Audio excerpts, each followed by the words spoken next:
Screen पर आप देख रहे हैं, इसका नाम है सुरेश चौहान। ये संपादक है सुदर्शन न्यूज चैनल का, चलाता है, लेकिन इसकी रोजी रोटी जो चलती है वो इस्लाम और मुसलमानों के नाम पर चलती है। हाल ही में इसने एक बड़ा तगड़ा बयान दिया है मुसलमान लड़कियों को लेकर। आप सुने इसका पहले बयान, फिर मैं आपको मुसलमानों की जमीनी हकीकत से भी आगाह करूंगा। आज ऐसी बड़ी संख्या में मुस्लिम लड़कियां हिंदू लड़कों से प्रेम कर रही है, उनको अपना खतरनाक भविष्य दिख रहा है, इसलिए हिंदू बच्चों के साथ शादी करना चाहती है। आपने सुना कि इसने कहा कि मुसलमान लड़कियां हिंदू लड़कों से ज्यादा रिलेशनशिप बना रही हैं और वो शादियां भी कर रही हैं। इसने जो बयान दिया है ये हवा हवाई नहीं है, बल्कि इसमें एक सच्चाई भी दिखाई देती है। आप जब हिंदुस्तान का सर्वे करेंगे तो ज्यादातर मुस्लिम लड़कियां हिंदू लड़कों से आज जुड़ती जा रही हैं और उनसे शादियां कर रही हैं। आप मेरी स्क्रीन पर देख रहे हैं, इस लड़की का नाम बुशरा यूसुफ है। इसने मेरी सर्टिफिकेट के लिए अप्लाई किया है रजिस्ट्रार के ऑफिस में। एक मुस्लिम लड़की है, लेकिन एक हिंदू लड़के से शादी करने के लिए ये जा रही है। और इस लड़की को देखें, इस लड़की का नाम नाजमीन है। ये भी एक हिंदू लड़के से शादी करने के लिए जा रही है। रजिस्ट्रार ऑफिस में इसने ये फॉर्म अप्लाई किया है, यानी कि इसने मैरिज सर्टिफिकेट के लिए अप्लाई कर दिया है। आप इस लड़की को देखिए, इसका नाम शेख रुखसार है। इस लड़की ने भी एक हिंदू लड़के से शादी करने के लिए फॉर्म अप्लाई कर दिया है रजिस्ट्रार के ऑफिस में। मैरिज सर्टिफिकेट के लिए इस लड़की ने भी अप्लाई कर दिया। ये एक मुस्लिम लड़की है, लेकिन एक हिंदू लड़के से शादी करने के लिए जा रही है। और आप मेरी स्क्रीन पर देखिए, इसका नाम लड़की का जरीना है। इस लड़की ने भी एक शाहू स्वामी नाम के लड़के से शादी करने के लिए रजिस्ट्रार के ऑफिस में मैरिज सर्टिफिकेट के लिए अप्लाई कर दिया है। और आप स्क्रीन पर देख रहे हैं, इस लड़की का नाम भी रुखसार है। इसने भी मैरिज सर्टिफिकेट के लिए अप्लाई कर दिया है और फॉर्म इसने भर दिया है। और आप देख रहे हैं स्क्रीन पर, इस लड़की का नाम शहनाज है।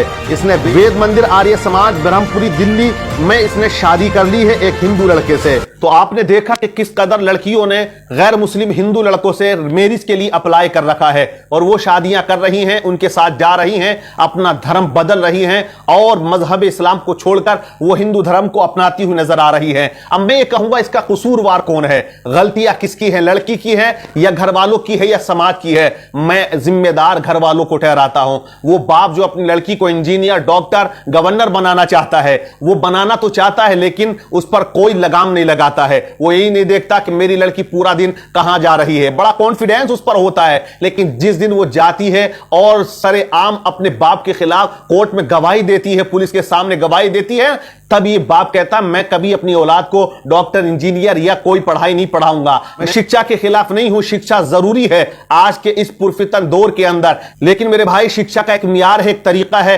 शिक्षा को हद में रहकर दिया जाए। बेलगाम लड़कियों को छोड़कर हम बेपरवाह हो जाते हैं। औलाद पैदा कर ली है, अब कोई परवाह नहीं वो किससे मिलती है, कहां जाती है। जिस दिन नाक कटती है उस दिन शोर मचाते हैं। वो भाई जो सरेआम चलता ना, सीना तान कर, बूंगे दिखा करके मैं बड़ा बॉडी बिल्डर हूं, वो अपनी बहनों पर नजर नहीं रख पाता है। वो नहीं देखता मेरी बहन कहां जा रही है, स्कूल का क्या टाइम है, कहां जाती है, ट्यूशन कितने बजे की है, कितने बजे आ रही है, कौन सी फ्रेंड है, रात को चैटिंग किससे कर रही है, मोबाइल हमने दे दिए, लेकिन कसूरवार हम हैं। लेकिन मैं आपको बताऊं, जो मुखालिफ कैंप पे उन्होंने कसम खा रखी है, और वो कसम कमरे में नहीं खाई, कैमरे पे खाई है। उन्होंने कहा है कि हम मुस्लिम लड़कियों को हिंदू लड़कों के साथ ब्याह के लाएंगे, उनका मजहब बदलेंगे, रिलीजियन बदलेंगे। हम वो मुहिम चला रहे हैं हिंदुस्तान में। उन्होंने सरेआम खुला चैलेंज मुसलमानों को दिया है। क्या मुसलमानों ने उसकी कोई तैयारी की? क्या उसके खिलाफ कोई कमेटी तैयार की कि जो मुखालिफीन मुसलमान हैं, जो हिंदुस्तान की फिजा को, हवा को खराब कर रहे हैं और इस धरती को जहन्नम बनाना चाहते हैं, ऐसे कुछ फिरकावार लोग आज आ गए, जैसे कि सुरेश चौहान। आप देखें, सरेआम गालियां देता है मुसलमानों को, इस्लाम के खिलाफ सरेआम बोलता है। हालांकि कानूनी कार्रवाई इस पर कोई नहीं होती है, ना इसके खिलाफ कोई एक्शन लिया जाता है, लेकिन दाढ़ी टोपी वाला अगर जरा सा कुछ बोल जाए उसको फौरन गिरफ्तार करके जेल में डाल दिया जाता है। तो सब हम समझ रहे हैं क्या पॉलिसी चल रही है, किस तरह की राजनीति हो रही है, लेकिन मुसलमान फिर भी होशियार नहीं हो रहा, फिर भी अक्लमंद समझदार नहीं हो रहा है। तो खुद अपने हाथ से हम कुल्हाड़ी मारते हैं। हम अपने बच्चों की तालीम और तरबियत ऐसी करें, उसकी रगों के अंदर इस्लाम की मोहब्बत डाल दें, तब वो कहीं नजर उठा के लड़की हो या लड़का नहीं देखेगा। सूरह नूर की तालीम दें अपनी बच्चियों को, कुरान पाक की तफसीर पढ़ाएं अपनी बच्चियों को। मैं चैलेंज से कहता हूं, जो बच्ची सूरह नूर की तफसीर पढ़ लेगी, तर्जमे को समझ लेगी, वो किसी गैर महरम की तरफ नजर उठाकर नहीं देखेगी। तो ये जरूरी है आज के दौर में। मैंने मस्जिद में एक इमाम साहब को देखा, बेचारे बहुत तकरीरें कर रहे, लोगों को समझाते हैं, बार बार बताते हैं, लेकिन मेरी नजर में भी ऐसे बहुत से मामलात हैं, आंखों देखी, जो गैर मुस्लिमों के साथ लड़कियों के रिलेशनशिप बने हुए हैं। और अगर उसके बाप को समझाने आप जाएं तो वो कहेगा आप झूठ बोल रहे हैं, इल्जाम लगाता है। मैं कहूंगा जिम्मेदार से आज जरूरत है, वक्त तुमसे कहता है, जरूरत है इस बात की कि जितने जिम्मेदार हैं, जो अपने आप में मुखिया बनते हैं, प्रधान बनते हैं, चौधरी बनते हैं, गांव के, कस्बों के, शहरों के, वो जिम्मेदारी उठाएं इस बात की। अगर किसी की लड़की गैर मुस्लिम से ताल्लुकात रखती है, खबर लगती है, तो उसके बाप को बुला के समझाएं। क्योंकि जब एक मजबूत और जिम्मेदार आदमी कहता है ना, तो उसके आगे वो बाप दम नहीं मारता है। लेकिन कोई एक आम आदमी कह दे तो वही झगड़े पे उतारू हो जाता है, मेरी बेटी को बदनाम कर रहा है। तो उन जिम्मेदार को आगे आना चाहिए। हर जगह, शहर शहर, कस्बा कस्बा, गांव गांव कमेटी हो, इस बात की जिम्मेदारी दी जाए नौजवानों को, बूढ़ों को, कि नजर रखी जाए आज की जनरेशन पर। जिस तरह उन्होंने कैमरे के सामने कसम खाई है हम मुस्लिम लड़कियों को लाएंगे, वैसे ही हम भी कसम खाएं कि हम अपनी बेटियों की इज्जत और आबरू की हिफाजत करेंगे, हम हर एतबार से उनकी हिफाजत करेंगे। तो यह जरूरत है इस बात की कि आज हवा, माहौल क्या है,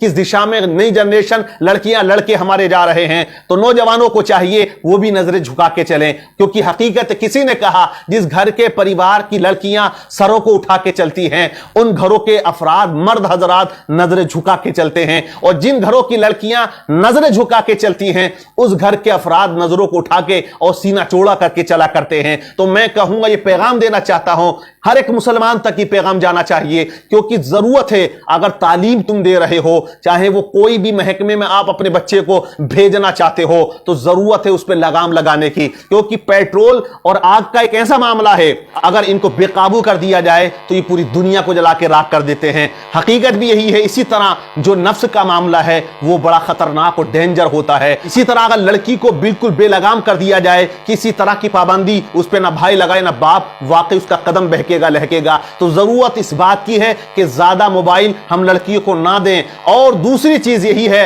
हर बस्ती के अंदर वो नौजवान उठे आज और हमारी बहन बेटियों के साथ जो गलत सलूक हो रहे हैं, जिन्हें बहकाकर एक प्लानिंग के जरिए उन्हें ले जाया जाता है और फिर साल 2 साल के बाद, यूज करने के बाद उन्हें छोड़ दिया जाता है या जला दिया जाता है या नदी में फेंक कर मार दिया जाता है। ऐसे बहुत से सैकड़ों मामलात यार नजर में हैं। उसके बावजूद कौम मुस्लिम आंखें बंद करके बस एक दूसरे पे कमेंट्स करने में लगी हुई है कि वो ऐसा कर रहा है, ऐसा कर रहा। हम खुद अपने गिरेबान में झेंके। जरूरत है इस बात की। इसीलिए किसी ने बड़ा अच्छा शेर कहा कि परों को खोल, जमाना उड़ान देखता है, जमीन पर बैठकर क्या आसमान देखता है। मिला है ईमान तो इसकी हिफाजत कर, संभल कर चल, तुझे सारा जहान देखता है।